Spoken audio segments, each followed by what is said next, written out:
Picture this. A quiet new girl named Maya gets her hair brutally yanked by cruel bullies in front of the entire cafeteria, only to unleash devastating combat techniques that send her attackers crashing through tables in a display of lethal precision that leaves everyone speechless. This is the extraordinary story of hidden military training, fierce justice, and a legacy forged in the shadows of elite warfare that will leave you absolutely stunned. Before we jump back in, tell us where you're tuning in from, and if this story touches you, make sure you're subscribed, because tomorrow I've saved something extra special for you. The autumn morning mist clung to the windows of Riverside High School like ghostly fingers, casting an ethereal glow across the bustling corridors of Ocean View's premier educational institution. Students flowed through the hallways like schools of fish, their conversations creating a symphony of teenage energy that echoed off polished linoleum floors and rows of navy blue lockers. The scent of cleaning supplies mixed with the lingering aroma of breakfast burritos from the cafeteria, creating that distinctly institutional atmosphere that marked the beginning of another ordinary school day. Maya Chen moved through this chaos like smoke, her petite frame almost dissolving into the crowd as she navigated toward her assigned locker. At 17, she possessed an understated grace that most overlooked, her straight black hair falling like a curtain across angular features that held secrets no one at Riverside could imagine. Dressed in simple jeans and a faded gray hoodie that seemed to swallow her small frame, Maya appeared to be just another transfer student trying to blend into the social fabric of her new environment. The Chen family had arrived in Ocean View just 3 weeks earlier, another military family seeking refuge in civilian life after tragedy had shattered their world. Maya's mother, Linda, a registered nurse with tired eyes and calloused hands, had chosen this coastal California town specifically for its promise of anonymity and fresh beginnings. The small apartment they now called home in the Seaside Gardens complex was a far cry from the structured predictability of base housing, but it represented something Maya had never experienced: the possibility of invisibility. For someone who had spent her entire childhood moving from one military installation to another, the concept of staying unnoticed held immense appeal. Maya had learned early that being the new kid meant constant adaptation, perpetual reinvention, and the exhausting process of proving herself to established social hierarchies. At Riverside High, she had decided on a different strategy: complete and total camouflage. Her fellow students saw exactly what she wanted them to see: a shy, unremarkable girl who kept her head down and her mouth shut. Teachers barely registered her presence beyond taking attendance, noting only that she completed assignments with mechanical precision and never caused disruption. Maya had perfected the art of occupying space without claiming it, of existing without making an impression. What none of them realized was that Maya Chen was anything but ordinary. Beneath her carefully constructed facade of normalcy lay years of training that would have challenged seasoned soldiers. Her father, Staff Sergeant David Chen, had been one of the Navy's most decorated SEALs before his final deployment had ended in a flag-draped coffin and a widow's pension.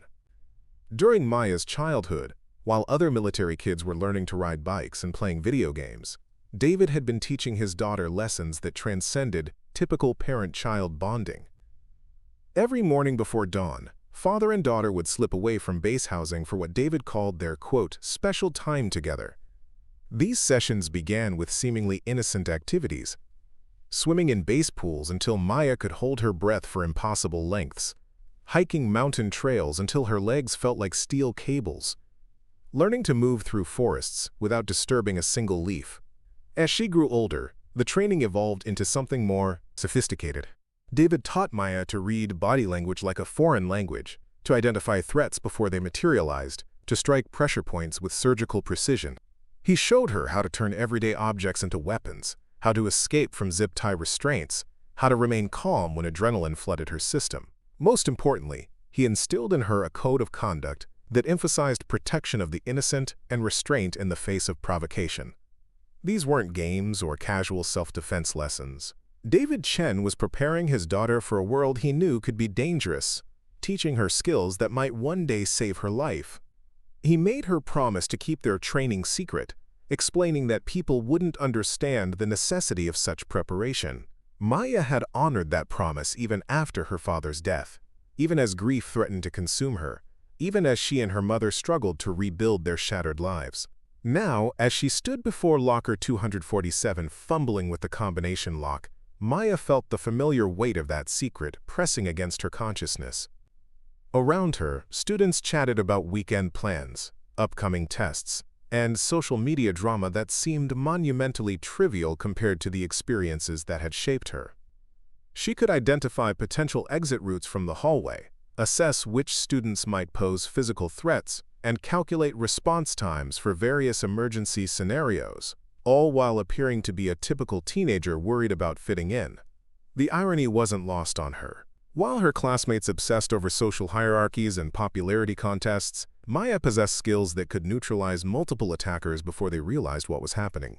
While they worried about embarrassing themselves in front of their peers, she had been trained to remain composed under life-threatening pressure. The disconnect between her internal capabilities and external presentation created a strange sense of isolation that went beyond typical teenage alienation. Maya's locker finally clicked open, revealing the sparse contents that reflected her minimalist approach to high school life. A few textbooks, a water bottle that had seen better days, and a small photograph tucked discreetly into the back corner. Her father in full dress uniform, his expression serious but his eyes warm with pride. She touched the photo briefly, a daily ritual that connected her to the man who had shaped her into something far more formidable than anyone at Riverside High could imagine. The first period bell rang with its characteristic electronic shriek, sending students scattering toward their respective classrooms like startled birds. Maya gathered her materials with efficient movements, her posture unconsciously shifting into the alert readiness that years of training had made automatic. As she joined the flow of students moving through the corridors, she remained unaware that her carefully maintained invisibility was about to be shattered in the most public and dramatic way possible.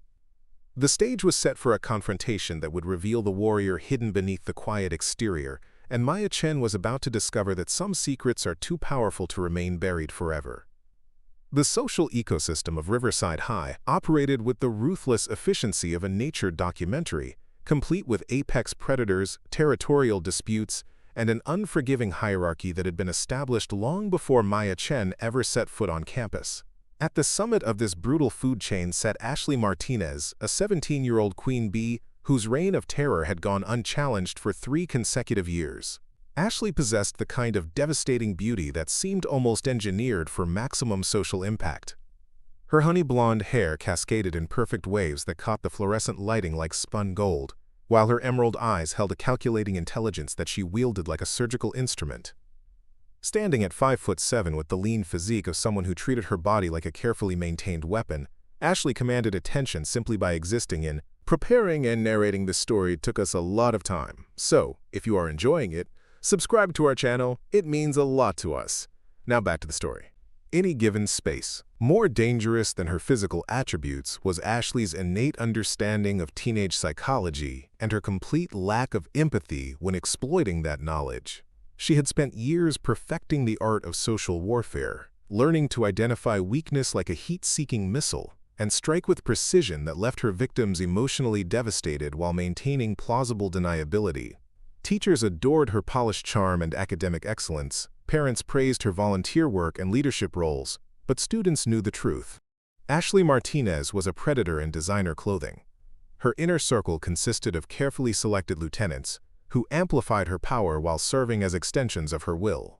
Chloe Williams, a petite redhead with freckles that made her appear deceptively innocent, functioned as Ashley's intelligence gatherer and character assassin. She possessed an uncanny ability to uncover embarrassing secrets and weaponize them at precisely the right moment for maximum psychological damage.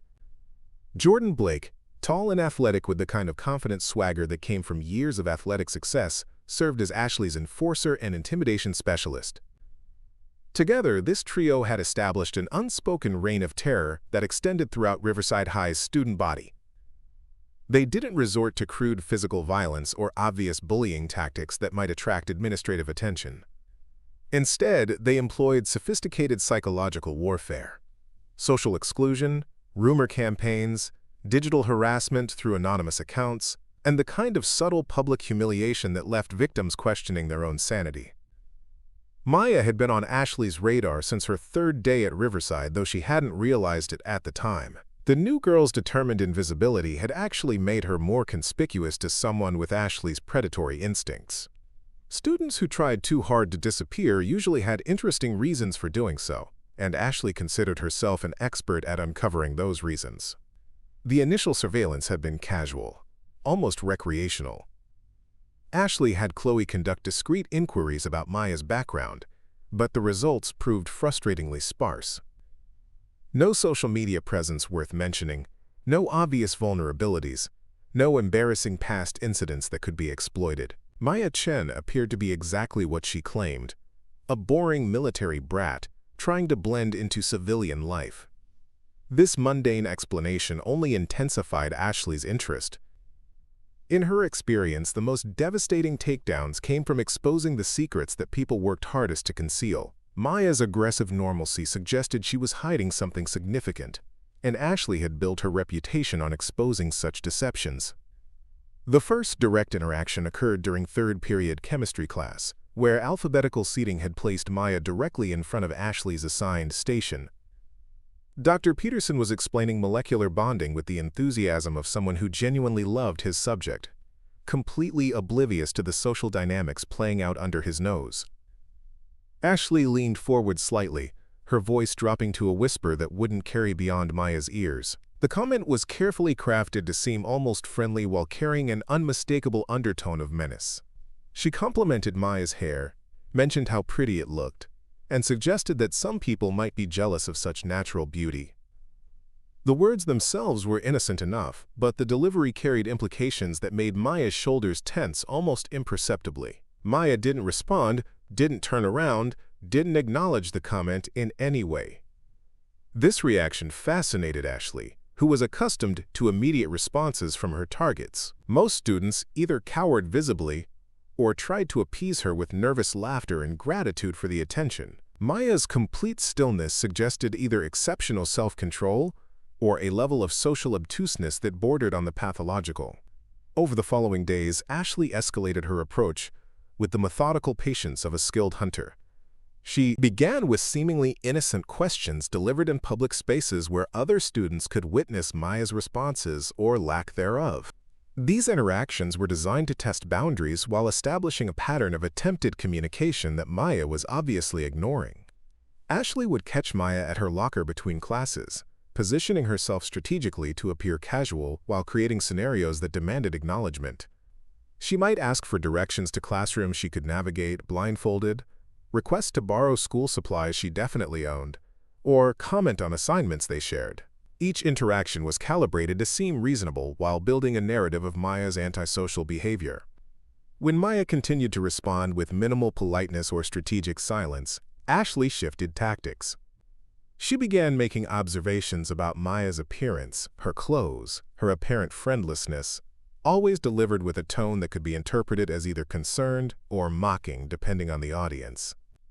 These comments were made in front of other students, creating witnesses to what appeared to be Ashley's genuine attempts at inclusion being rebuffed by an ungrateful newcomer.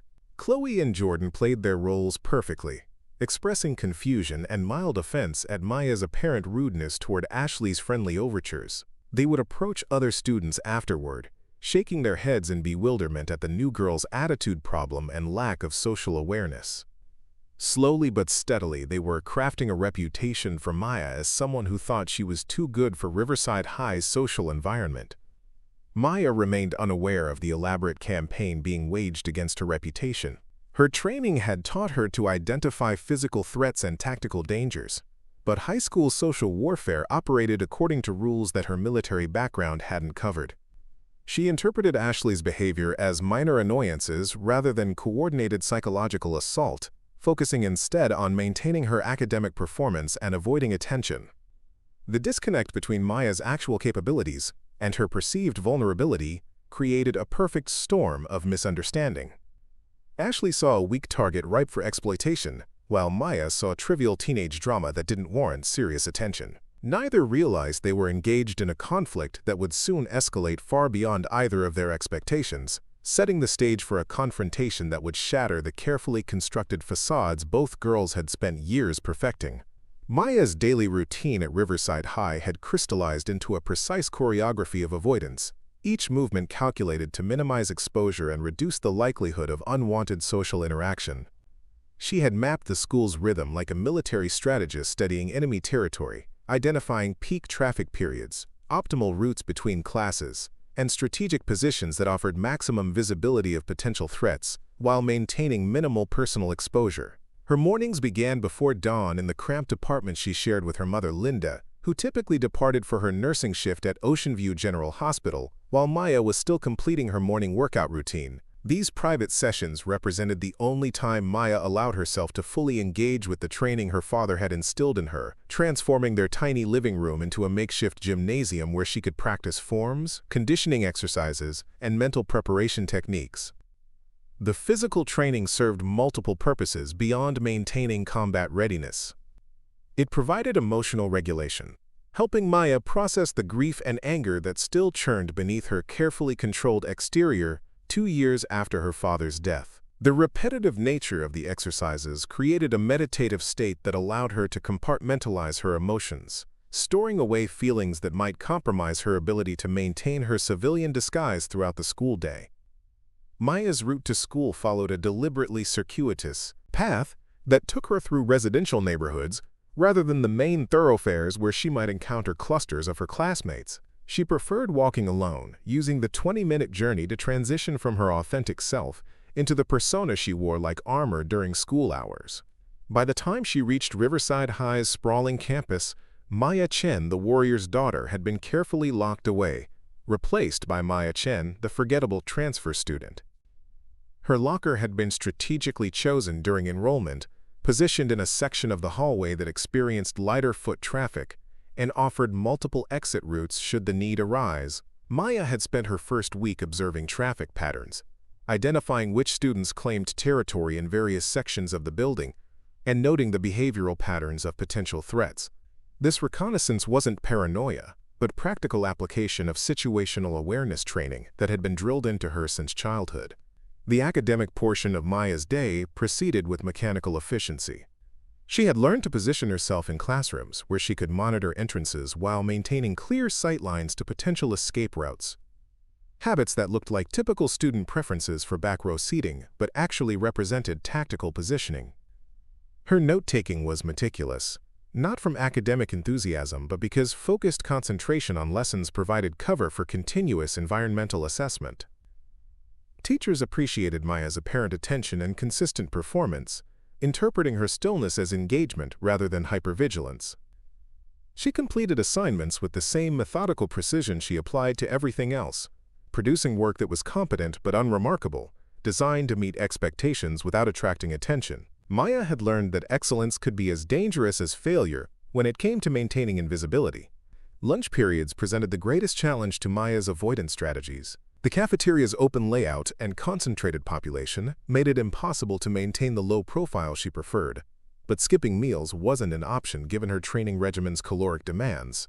She had developed a system that minimized exposure, arriving precisely 7 minutes after the lunch bell when initial crowds had settled, selecting items quickly from less popular food stations, and claiming a table near the emergency exits that provided tactical advantages while appearing to be random seating choice. Maya's lunch companions consisted entirely of textbooks and notebooks, creating a barrier that discouraged social interaction while providing legitimate justification for her solitary status. She ate efficiently, monitoring conversations around her not from curiosity but from the ingrained habit of gathering intelligence about her environment. The social dynamics she observed reinforced her decision to remain disconnected from Riverside High's complex interpersonal networks. Ashley Martinez's escalating attention hadn't gone completely unnoticed, but Maya categorized it as low-level harassment rather than a serious threat requiring countermeasures. Her father's training had focused on life-threatening situations and genuine dangers, not the psychological warfare that characterized high school social conflicts. Maya's threat assessment protocols were calibrated for enemies with weapons and violent intentions, making Ashley's sophisticated manipulation tactics virtually invisible to her detection systems. The disparity between Maya's combat capabilities and her social naivete created a blind spot that Ashley was expertly exploiting. While Maya could identify and neutralize armed attackers, she lacked the cultural fluency to recognize the early stages of a reputation assassination campaign. Her military background had prepared her for direct confrontation, but not for the subtle psychological manipulation that Ashley wielded like a master craftsman. Maya's afternoon classes continued the pattern established during morning sessions: strategic positioning, continuous environmental monitoring, and careful maintenance of her unremarkable persona. She had learned to modulate her responses to appear appropriately challenged by material that she often found simplistic, avoiding the kind of standout performance that might attract unwanted scrutiny from teachers or classmates. Physical education represented a particular challenge, requiring Maya to deliberately underperform in activities where her actual capabilities would have dominated. She had to suppress reflexes that could complete obstacle courses in record time, carefully miss shots she could make blindfolded, and appear winded by exercises that barely elevated her heart rate. The constant self-sabotage was mentally exhausting, requiring as much concentration as any academic subject. The final period of each day brought a mixture of relief and apprehension as Maya prepared for the transition back to her authentic self. She had learned to time her departure to avoid peak exodus periods, waiting until hallways cleared before retrieving materials from her locker and beginning the journey home. These moments of solitude in the gradually emptying school building provided brief respite from the constant performance required by her civilian disguise. Maya's evening routine reversed the morning's transformation process, beginning with intensive physical training that allowed her to release the tension accumulated during hours of careful self-restraint. She would spend time reviewing tactical manuals and military literature that her father had left behind, maintaining connections to the world that had shaped her while preparing for the possibility that those skills might someday prove necessary. The photograph in her locker wasn't her only connection to Staff Sergeant David Chen. Maya carried his lessons with her constantly, applying his teachings about discipline, preparation, and strategic thinking to every aspect of her civilian existence.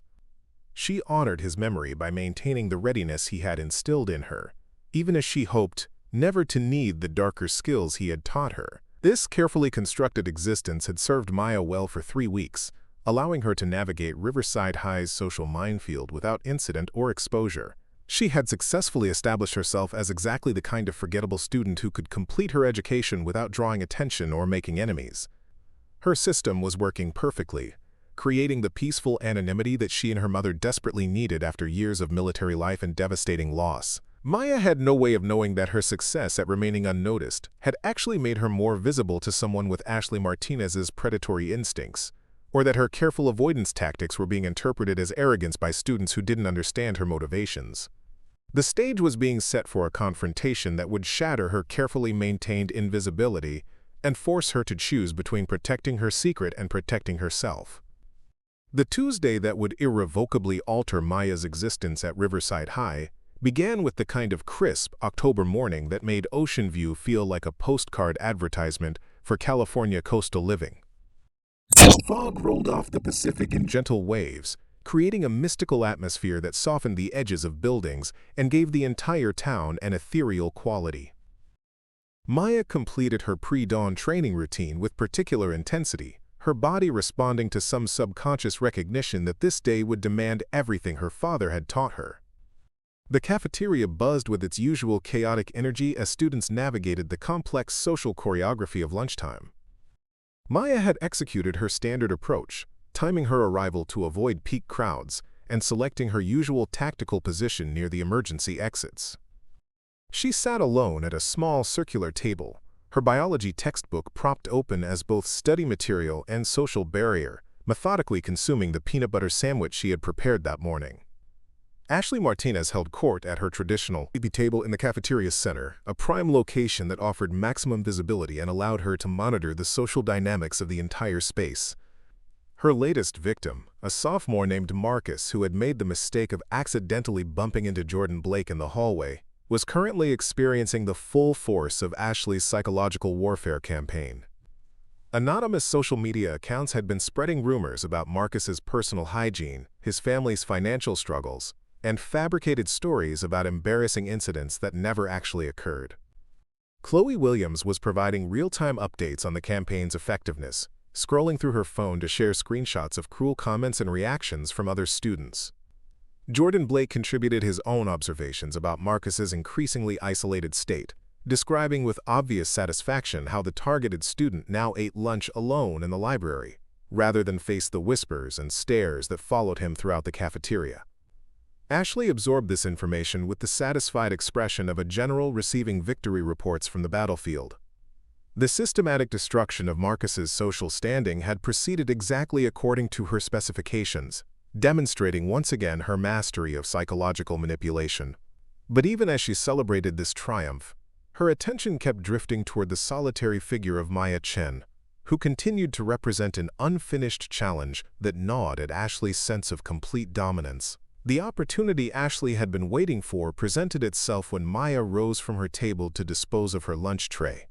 The path to the trash receptacles required passing directly through the center of the cafeteria, where Ashley's table commanded a clear view of the entire route. Maya moved with her characteristic economy of motion, her posture alert but non-threatening, her expression carefully neutral as she navigated between clusters of chattering students. Ashley's decision was instantaneous and ruthless.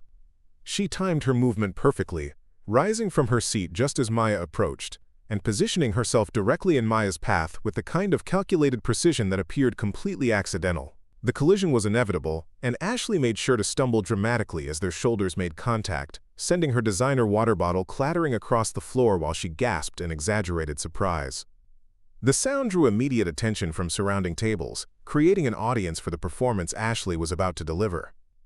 Maya stopped immediately, her training automatically assessing the situation for potential threats, while her civilian persona struggled to process what appeared to be a simple accident. She began to offer an apology, her voice quiet but sincere, as she moved to help Ashley retrieve the scattered items. Ashley's response was swift and devastating. She stepped back with theatrical horror, her voice rising to ensure maximum audibility as she accused Maya of deliberately attacking her. The words were carefully chosen to sound both wounded and bewildered, painting Ashley as an innocent victim of unprovoked aggression while casting Maya as a violent outsider who couldn't control her antisocial impulses. The accusation hung in the air like poisonous gas, spreading through the surrounding tables as students turned to stare at the unfolding drama.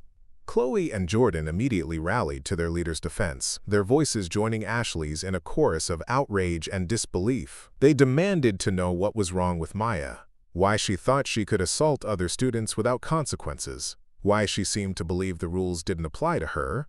Maya's tactical training kicked in automatically, her body shifting into a defensive posture while her mind rapidly assessed threats and potential responses. But this wasn't a physical confrontation she could solve with combat techniques.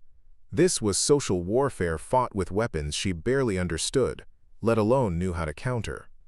Her silence in the face of the accusations only seemed to confirm Ashley's narrative, making her appear either guilty or arrogantly dismissive of legitimate concerns. Ashley escalated with predatory precision, stepping closer to Maya while continuing her verbal assault. She referenced Maya's antisocial behavior, her apparent belief that she was superior to other students, her consistent rudeness in the face of friendly overtures.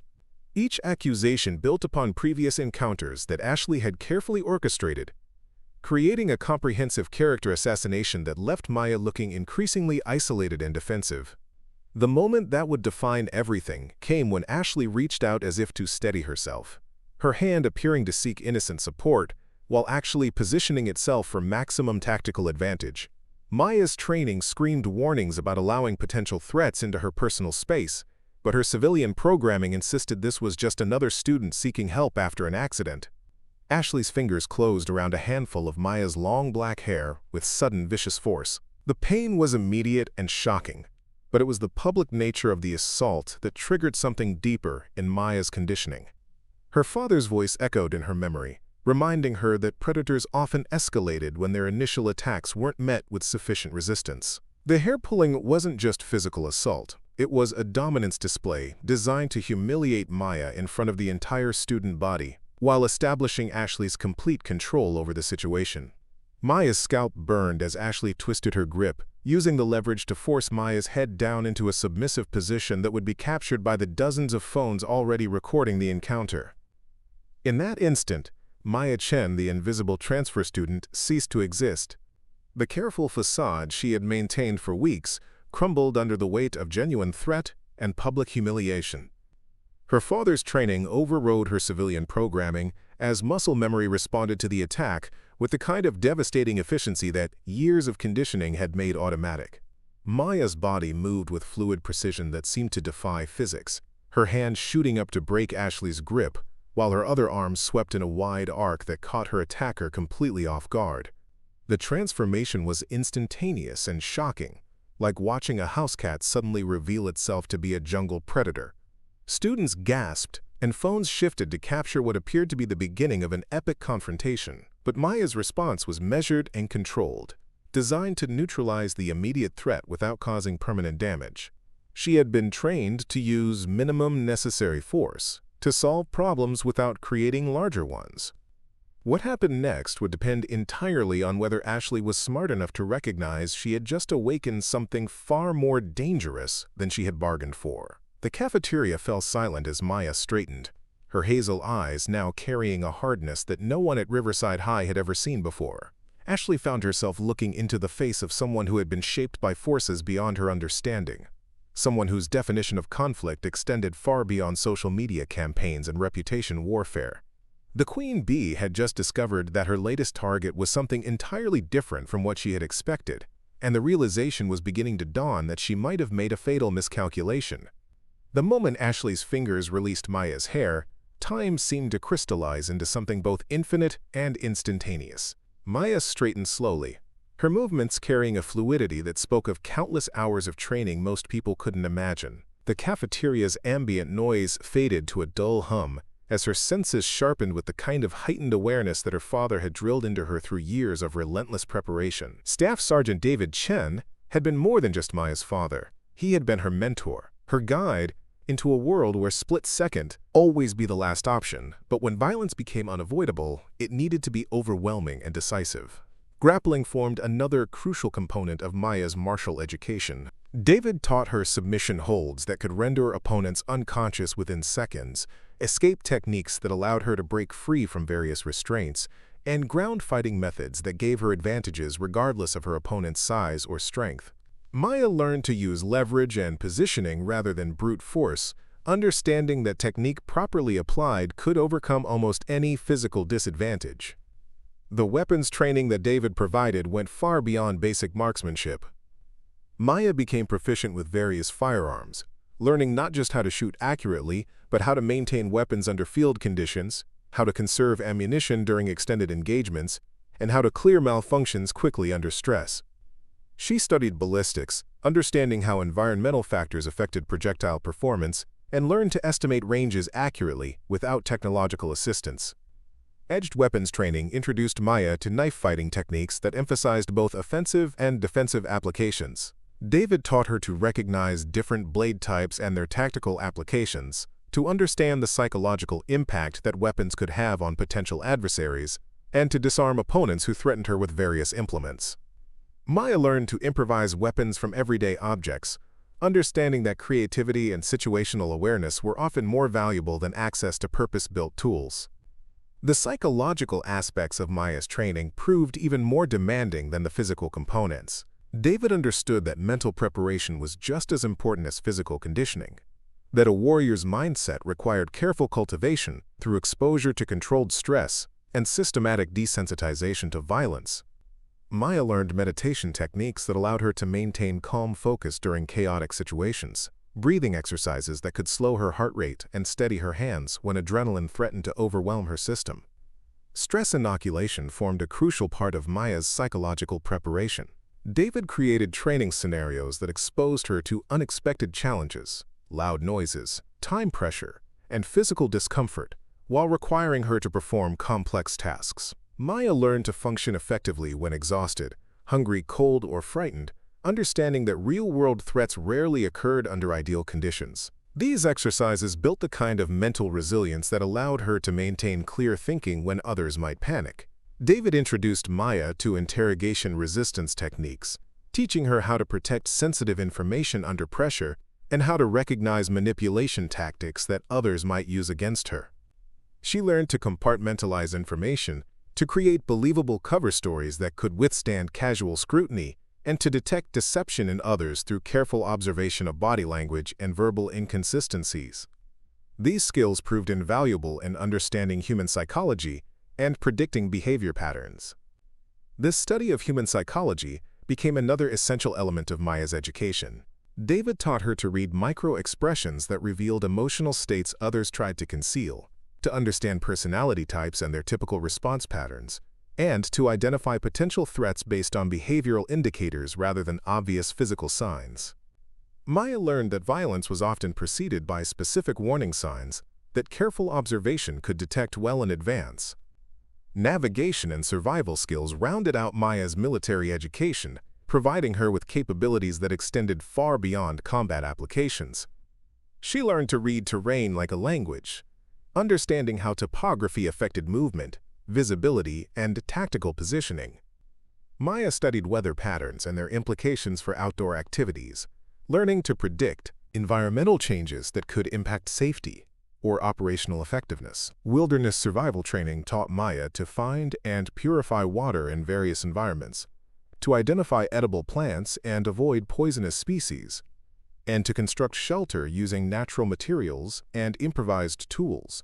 She learned to start fires without matches or lighters, to signal for rescue using reflection and smoke, and to navigate using celestial references when technological aids weren't available.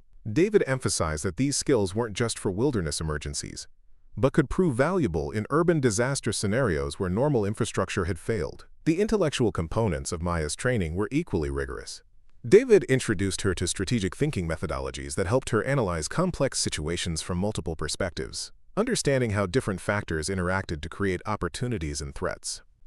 Maya studied game theory, learning to predict opponent behavior based on rational analysis of their available options and likely objectives. Risk assessment became another crucial skill, teaching Maya to evaluate potential threats based on probability and consequence analysis rather than emotional responses. She learned to gather and process information systematically, to identify patterns that others might miss, and to make decisions based on incomplete data while understanding the limitations of her conclusions. David emphasized that perfect information was rarely available in real-world situations, making sound judgment under uncertainty a critical capability. History formed another important component of Maya's education, particularly military history that illustrated tactical principles and strategic concepts. David used historical examples to teach lessons about leadership, decision-making under pressure, and the importance of adaptability when situations didn't develop according to plan. Maya learned that studying past conflicts could provide insights applicable to current challenges, understanding that human nature and fundamental tactical principles remained constant across different eras.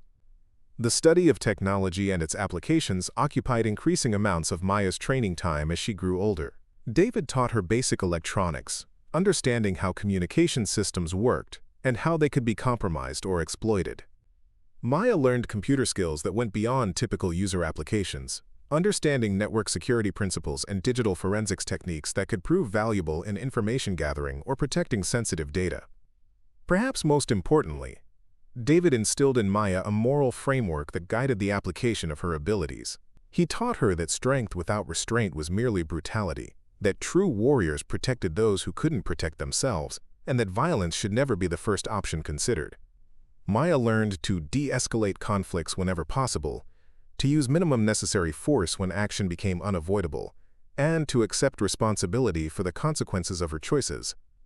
The ethical dimensions of Maya's training were complex and sometimes troubling.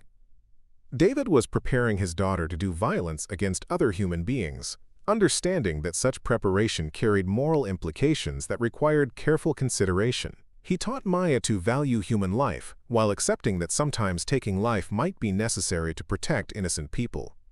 These philosophical discussions were as important as any physical technique, providing Maya with the moral foundation necessary to use her abilities responsibly.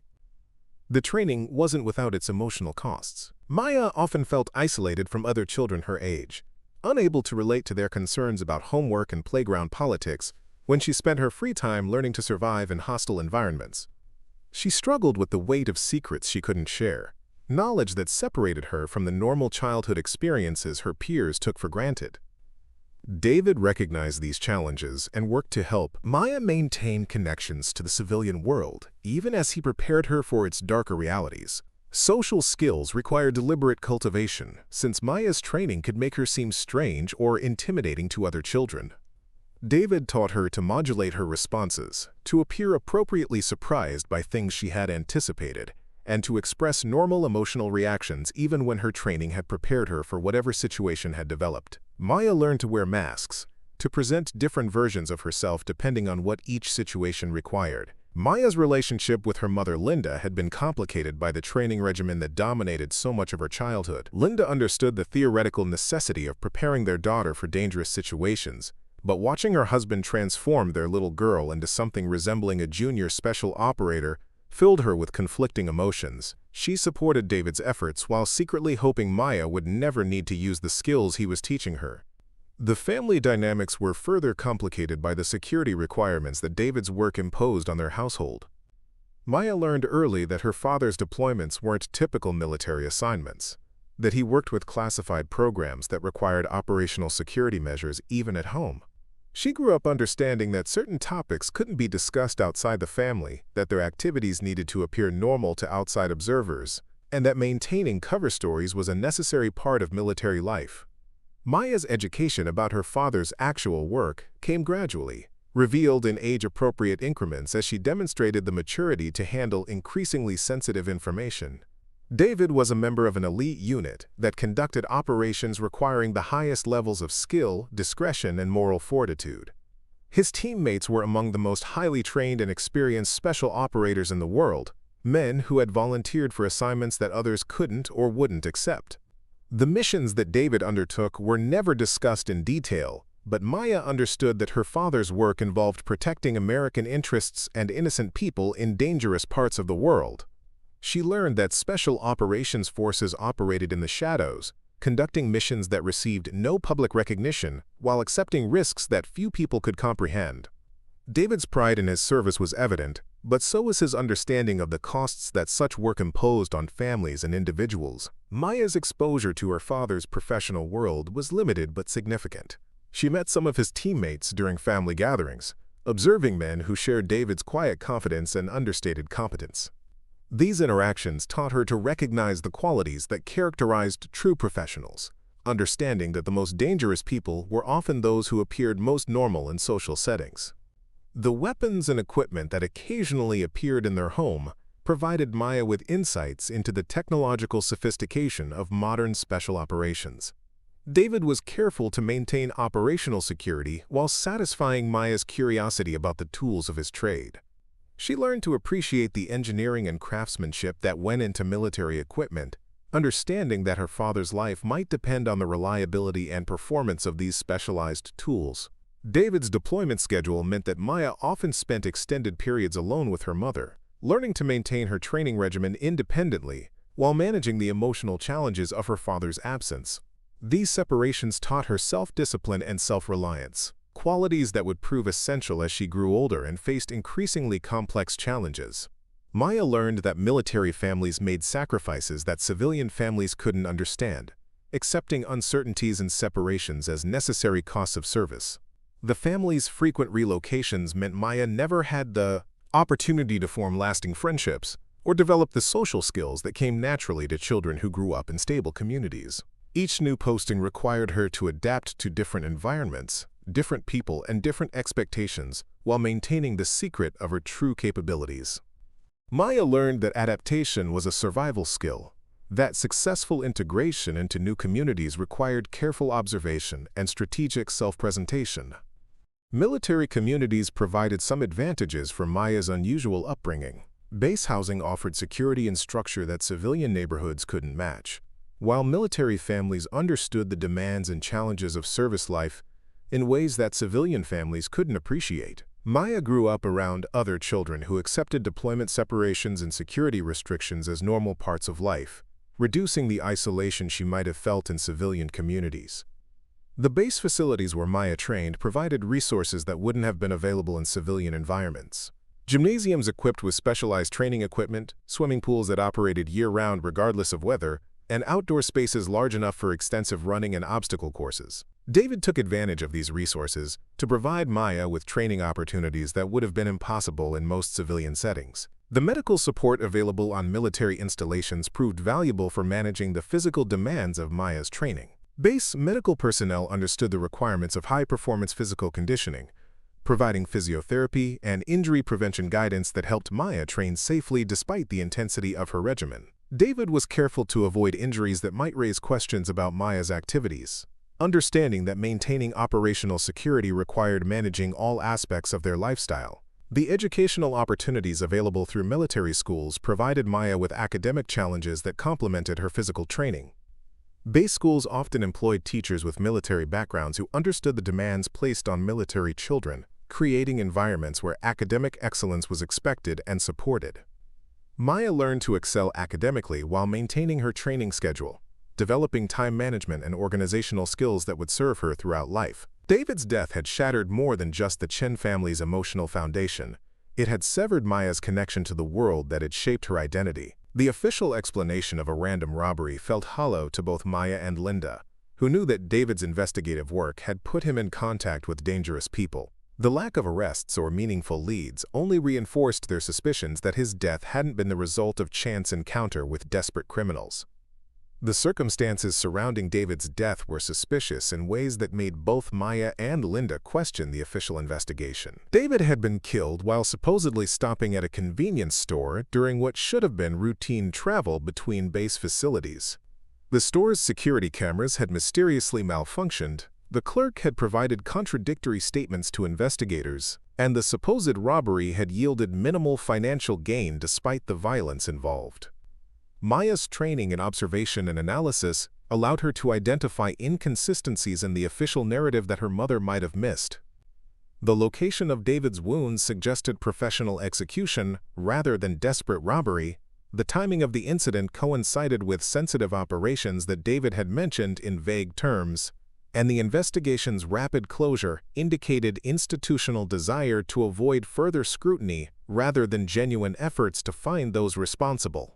The funeral arrangements reflected David's status within the special operations community, with attendance that included personnel whose presence suggested his work had been more significant than his official rank indicated. Maya observed the interactions between her father's colleagues, noting subtle communications that confirmed her suspicions about the circumstances of his death.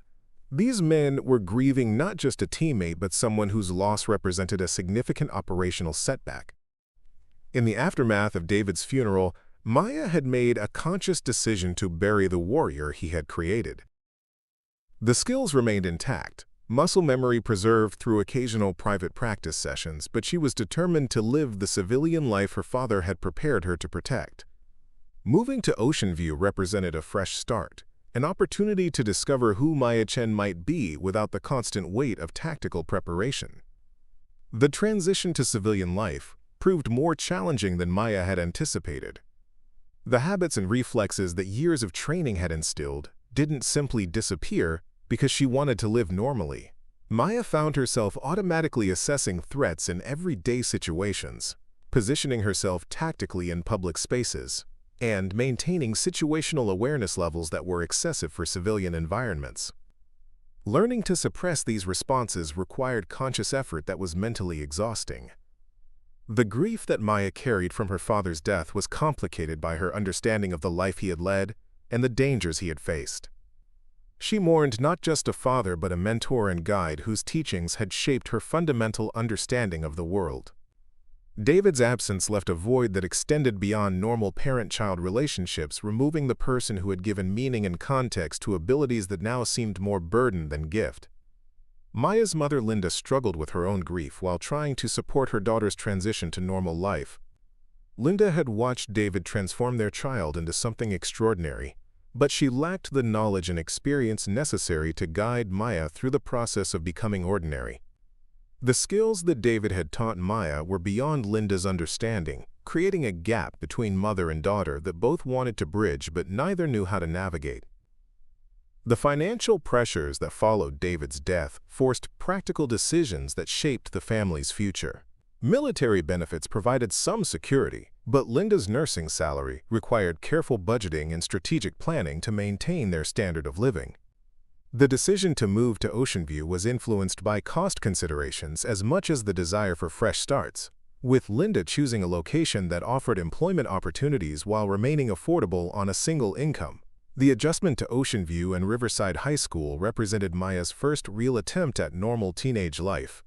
She approached the challenge with the same methodical preparation that characterized all her activities, studying high school social dynamics like intelligence gathering, and developing strategies for integration that drew on her understanding of human psychology.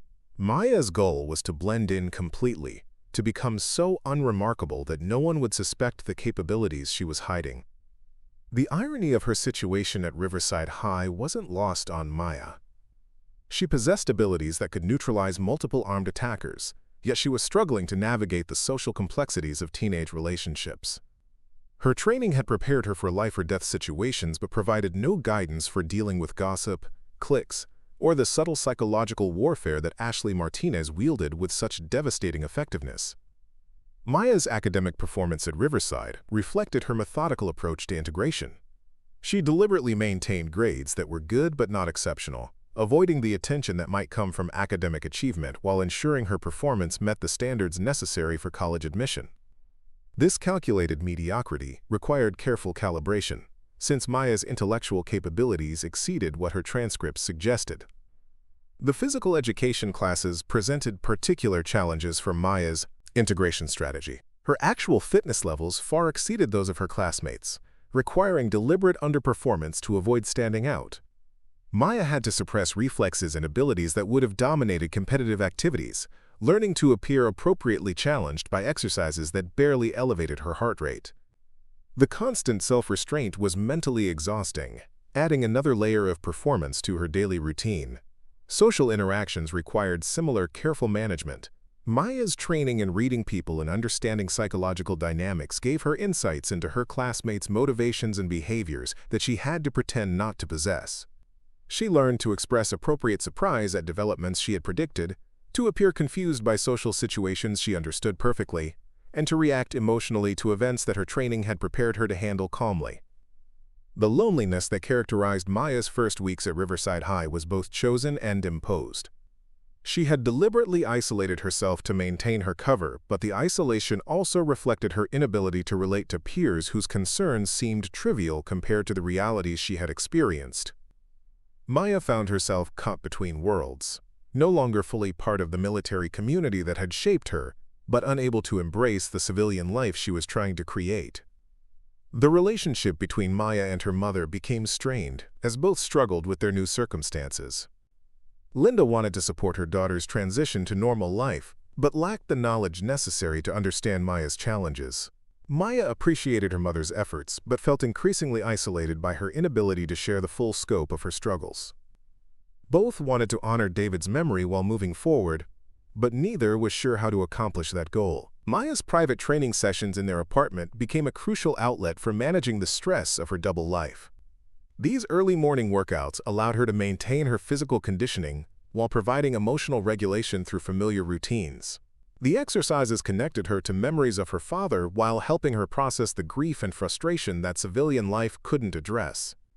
The equipment that Maya used for her training was minimal but effective, chosen for its ability to provide comprehensive conditioning while remaining inconspicuous to anyone who might observe their apartment. Resistance bands, bodyweight exercises, and meditation techniques formed the core of her routine, supplemented by running routes through Ocean View that allowed her to explore her new environment while maintaining cardiovascular fitness. Maya's knowledge of Ocean View expanded beyond what typical teenage residents might possess, as her training in reconnaissance and area familiarization led her to study the town's layout, demographics, and potential security concerns. She identified emergency routes, located potential safe houses, and assessed the capabilities of local law enforcement and medical facilities. This information gathering was partly habitual, but also reflected her understanding that preparation prevented problems. The military community near Ocean View provided some connection to Maya's past life, though she was careful to avoid direct contact that might compromise her civilian cover. She observed the interactions between active duty personnel and their families, noting the differences between military and civilian communities while feeling increasingly distant from both. Maya understood that she was caught between two worlds, fully belonging to neither. The surveillance skills that David had taught Maya proved useful for understanding Riverside High's social dynamics, though she was careful to gather information without appearing overly interested in her classmates' activities. Maya learned to identify the key social groups, understand the power structures that govern teenage relationships, and predict conflicts before they developed. This knowledge helped her navigate the social environment while maintaining her low profile. Ashley Martinez's escalating attention hadn't gone completely unnoticed, but Maya categorized it as low-level harassment rather than a serious threat requiring countermeasures. Her father's training had focused on life-threatening situations and genuine dangers, not the psychological warfare that characterized high school social conflicts. Maya's threat assessment protocols were calibrated for enemies with weapons and violent intentions, making Ashley's sophisticated manipulation tactics virtually invisible to her detection systems. The disparity between Maya's combat capabilities and her social naivete created a blind spot that Ashley was expertly exploiting. While Maya could identify and neutralize armed attackers, she lacked the cultural fluency to recognize the early stages of a reputation assassination campaign. Her military background had prepared her for direct confrontation, but not for the subtle psychological manipulation that Ashley wielded like a master craftsman. Maya's understanding of conflict was shaped by military definitions that emphasized clear objectives, identifiable enemies, and decisive outcomes. The ambiguous nature of high school social warfare didn't fit these parameters, making it difficult for Maya to apply her training effectively. She had been taught to respond to obvious threats with overwhelming force, but Ashley's attacks were too subtle and indirect for military responses. The moral framework that David had instilled in Maya emphasized protection of the innocent and restraint in the use of force, principles that complicated her response to Ashley's harassment. Maya understood that Ashley wasn't a genuine threat in military terms, making it difficult to justify the kind of response that would definitively end the conflict. Her training emphasized minimum necessary force, but social situations didn't provide clear guidance about what force was necessary or appropriate. The emotional impact of Ashley's attacks was something that Maya's training hadn't fully prepared her to handle. Physical threats activated responses that years of conditioning had made automatic, but psychological attacks required different capabilities that Maya was still developing. The humiliation and social isolation that Ashley was orchestrating created vulnerabilities that Maya's military training couldn't address. Now, standing in the Riverside High cafeteria with Ashley's cruel laughter still echoing in her ears, Maya felt the carefully constructed walls between her two identities beginning to crack. The hair-pulling assault wasn't just physical aggression. It was a fundamental violation of the personal space and dignity that David had taught her to defend. Her father's voice seemed to whisper from memory, reminding her that predators who weren't confronted immediately would only escalate their attacks. Maya's hands hung loose at her sides, but anyone with military training would have recognized the subtle shift in her posture that indicated complete readiness for combat. Her breathing remained controlled and steady, her heart rate elevated but manageable, her vision clear and focused, despite the adrenaline beginning to course through her system.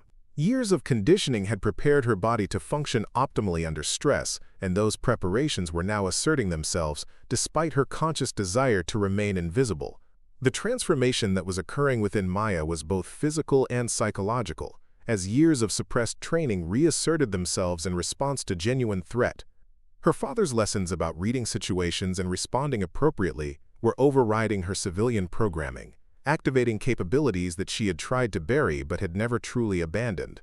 The warrior that David had created was emerging despite Maya's efforts to remain hidden. Ashley seemed to sense that something fundamental had changed in the dynamics of their confrontation. The girl standing before her no longer appeared meek or intimidated. Instead, Maya radiated a quiet confidence that was somehow more threatening than any dramatic gesture could have been. Ashley's social instincts, finely tuned after years of psychological manipulation, recognized danger in Maya's stillness, even if she couldn't identify its exact nature. The cafeteria audience remained transfixed by the unfolding drama, phones recording every moment while students whispered speculation about what might happen next. Most expected Maya to either flee in humiliation or break down crying under the weight of Ashley's assault. None of them were prepared for what actually occurred when Maya finally chose to respond to the challenge that had been thrust upon her. Maya's voice, when she finally spoke, carried none of the uncertainty or fear that Ashley had expected. Instead, it held the kind of calm authority that comes from genuine confidence rather than manufactured bravado. Her words were measured and precise, each syllable delivered, with the kind of controlled intensity that made everyone within hearing distance stop breathing. The transformation from invisible victim to something far more formidable was so complete that several students actually stepped backward without consciously realizing they were moving. The secret that Maya had guarded so carefully for 3 weeks was about to be revealed in the most public and dramatic way possible. Years of training were about to collide with high school social dynamics, in a confrontation that would change everything for everyone involved. Ashley Martinez was about to discover that her latest victim was something entirely different from what she had expected, and Maya Chen was about to learn that some secrets are too powerful to remain buried forever. The moment stretched like a taut wire, pregnant with possibilities that none of the participants fully understood. Maya stood at the crossroads between the life she had been trying to build and the identity she had been trying to escape, while Ashley faced the consequences of pushing someone whose true nature she had completely misjudged. The cafeteria full of students was about to witness something that would become legend in the halls of Riverside High, a moment when careful facades crumbled to reveal the truth that lay beneath. Up next, you've got 2 more standout stories right on your screen. If this one hit the mark, you won't want to pass these up. Just click and check them out.